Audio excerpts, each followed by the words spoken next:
তুমি চলে যাওয়ার পর কত কী যে হয়ে গেল। প্রভাকর দা মারা গেছে, 2 বছর হয়। মনে আছে আমার রুমমেট ছিল যে, একদিন এক দুপুরে লোকটা তার পছন্দের কই মাছ দিয়ে ভাত খেলো, লেবু কচলিয়ে ডালে চুমুক দিল। কি এক কাটা বিধে গলায় ব্যথার যন্ত্রণায় সারা রাত কাতরাতে কাতরাতে ভোর রাতে লোকটা কেমন নিস্তব্ধ হয়ে গেল। ডাক্তার এসে বলল মারা গেছে। একটা চাকরি পেয়েছিলাম, ভালো মাইনে পেতাম। একদিন সকালে অফিসে পৌঁছে দেখি চাকরিটা চলে গেছে। নানান কারণ দেখালো, অবশ্য আমি ওসব প্রমাণ করতে যাইনি। শুদ্ধ হয়েও নিজেকে শুদ্ধ প্রমাণ করতে ভাল লাগে না। চাকরিটা ছেড়ে দিয়ে চলে গেছি। দুবেলা ভাত হলেই তো আমার চলে যায়। একা মানুষ, ঘর নেই, সংসার নেই, মাথার উপর একটা ছাদ আর প্লেটে কটা ভাত হলেই যে জীবন কাটে, সে জীবন নিয়ে আমি দুশ্চিন্তা করি না। তুমি চলে যাওয়ার পর আমি আরেকবার প্রেমে পড়েছিলাম। আফসারউদ্দিন লেনের 206 নাম্বার বাড়ির চিলেকোঠায় থাকতাম। বাড়িটা সুন্দর, ছাদের অর্ধেকটা থাকার জায়গা আর বাকি অর্ধেকটা নানান রকম ফুলের গাছ লাগানো। ছুটির দিনগুলোতে বিকেলে ছাদে গিয়ে বসি। মেয়েটা রোজ আসে, পাশের ছাদেই একটা নয়নতারা ফুলের গাছে বিকেলে জল দেয়, আকাশের দিকে তাকিয়ে থাকে।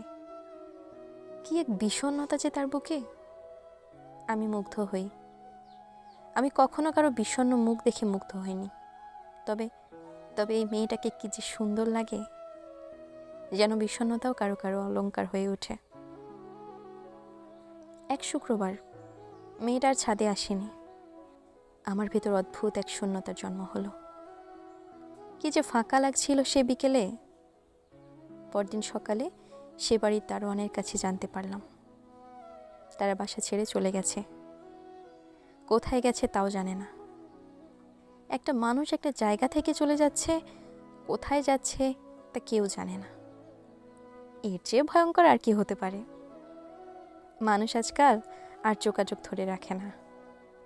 কি অদ্ভুত রোবটিক জীবনযাপন। আমাদের আর কখনো দেখা হয়নি, কথা হয়নি। তাকে বলাই হলো না।